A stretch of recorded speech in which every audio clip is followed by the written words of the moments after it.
everyone. Welcome back to our series. This is Jess Hickman and Dr. Nicole Rivera, and we're going to be talking about heavy metals today. So Dr. Nicole, we'll get started. What are heavy metals?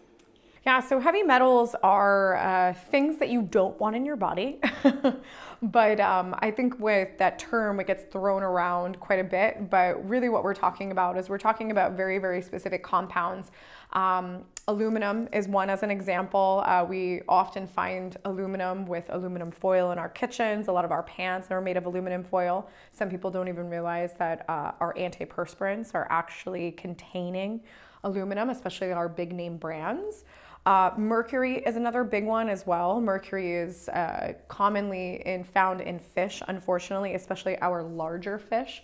It's also that silver stuff that goes into your teeth. Most dental practices are not doing that anymore, but most of us are walking around with these silver fillings that we've had for many, many years. But outside of aluminum and mercury, I was bringing those up because those are really the most prominent that we see. But there are a variety from everything from antimony to uranium to barium, cadmium, things that you have probably never heard of and also might be thinking, why the heck would those be in my body or affecting my health? And unfortunately, it's something that we get exposed to too often, and it's really just because of mass production of different types of products and plastics and machinery, and that's one of the ways that it's getting into the environment, in addition to contamination of the ocean, etc. So it is something that most of us have some level of contamination in our bodies. Can you talk more about what they're actually doing to our bodies, like what organs are affected when we have heavy metal exposure? Well, I think actually a really good example is a lot of kids right now are dealing with ADD, ADHD. And most parents, you might be noticing that your kids are actually craving a lot of sugar. And maybe they're not they always looking for the candy, but they might be looking for some type of carbohydrate. They always want pasta, they always want bread, etc. And what's very, very interesting about that is heavy metals have a tendency to actually affect the brain. So at an early age, below the age of 18, these heavy metals, they can affect all different parts of the body. But if they do affect the brain, they tend to kind of pool in this cavern between the brain hemispheres. So with that being said, this is going to cause the brain hemispheres, left and right, to have to work a lot harder to communicate with each other. Because you may have heard that your right brain controls your left side, left vice versa. So with that being said, both sides of your brain are always communicating. But your brain actually runs on sugar. It runs on glucose. So if you have a lot of issues with heavy metals or toxicity in the brain, especially as a child, you might be noticing that you are craving more sugar, you're craving more carbohydrates, and especially you might notice it in a child. So what's actually kind of interesting is if you're a parent who's relating to this, you can actually give your child sugar in the source of fruit strictly by itself. Do not mix any of the fruit with, say, a nut butter or yogurt. You want to exclude all fat as well as all protein, and that good quality glucose that comes from fruit can actually support the brain, and you might notice a decline in the overactive behavior. Interesting. So as far as you've mentioned a few different ways that we can be exposed, what are some other kind of obscure different ways that we can be exposed, and how can we protect ourselves? Well, there's an interesting website, and this applies to everyone, no matter where you live, with the exception of outside of the US. So within the US, you can check out a website called scorecard.org. And from there, you're actually able to type in your zip code, and you can actually look at the contamination that is in your air, that is in your water, and also the companies that have contributed to the pollution. And I think this is really eye-opening because I know that for myself, when I did my initial heavy metal testing, which I traditionally would do hair analysis, but now we have actually advanced to an in-house technology called the OligoScan, which does actually immediate results for testing for heavy metals. But initially, it turned out I had tons of aluminum and tons of mercury.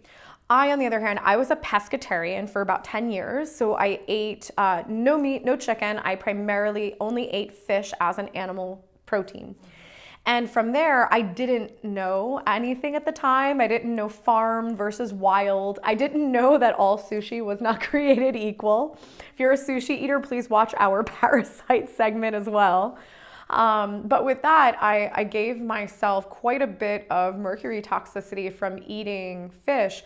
Just so you know, the top fish that are contaminated with mercury is swordfish, tuna, as well as shark, because those are some of the largest organisms. You're also going to get a lot of contamination with mercury in farmed fish as well. So when you go to the grocery store, look to see if the fish that you're purchasing is either farmed or wild. Farmed is actually what you want to steer away from. Wild is definitely a better option, but definitely, again, larger fish will unfortunately have a lot more mercury. But outside of that, I would say, we're getting some level of contamination from food.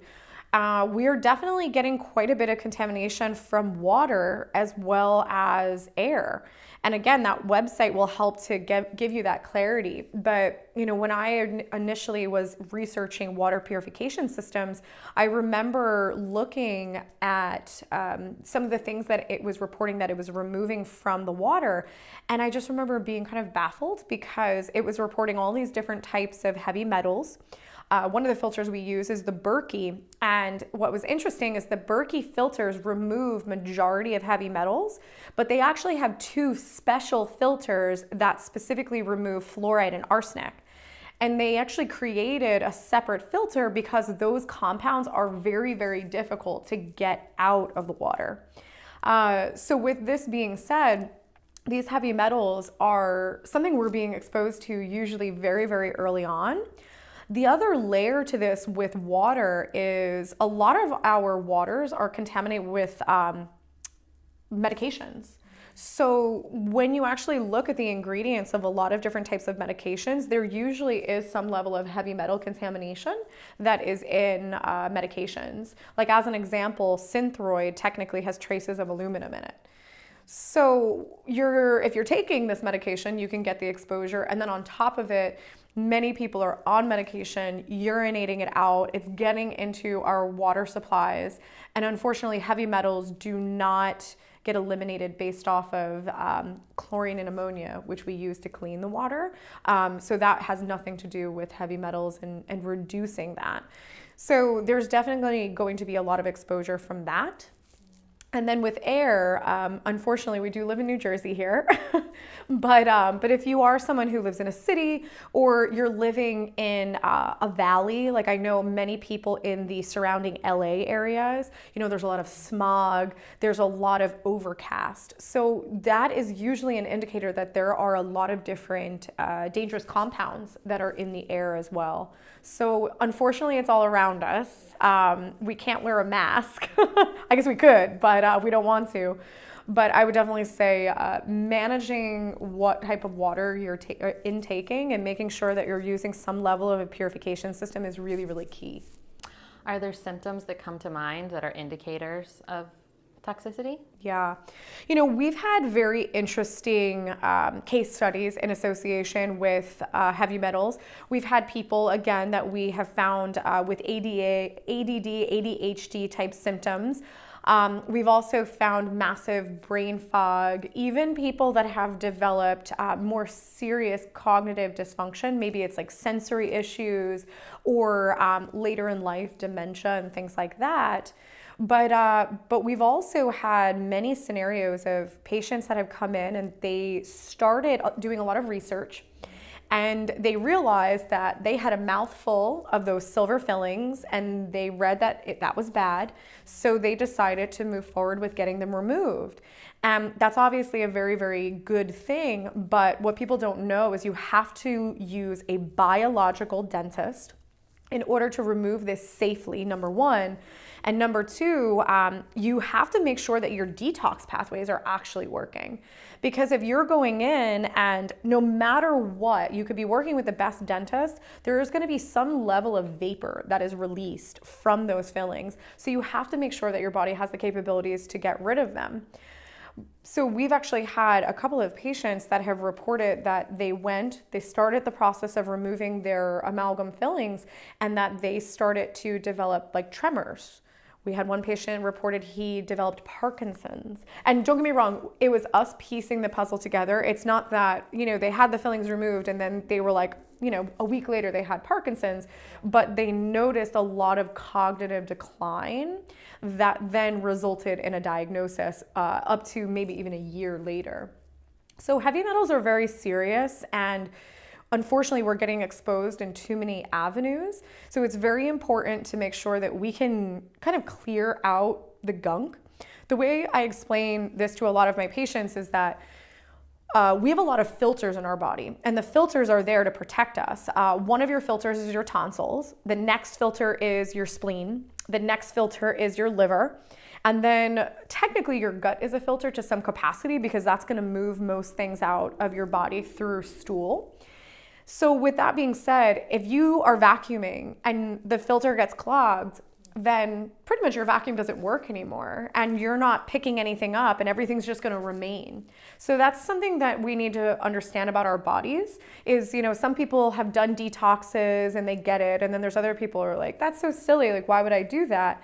And at the end of the day, your body is filtering a lot, and you need to go in and clear out those filters so that you do not collect these toxins, which are eventually going to make you very ill. Supporting the lymph is extremely, extremely important, and also supporting the gut. I had a patient a while ago, and she said, I want to get all my amalgams out. And at that time, we were working together for a very short amount of time, but she reported to me that she wasn't having regular bowel movements. She was only going maybe once a week. And I told her, I was like, this is a bad idea. You need to get that system working better before we embark on this removal of the fillings, because we want to make sure that your body is really able to eliminate any of the mercury that has been built up. Makes sense. Well, thank you, Dr. Nicole. This has been very enlightening, especially since we live in New Jersey, exposed to all these fun things. So please tune in next time for our next episode. We're going to be talking about mold illnesses, and we'll see you soon.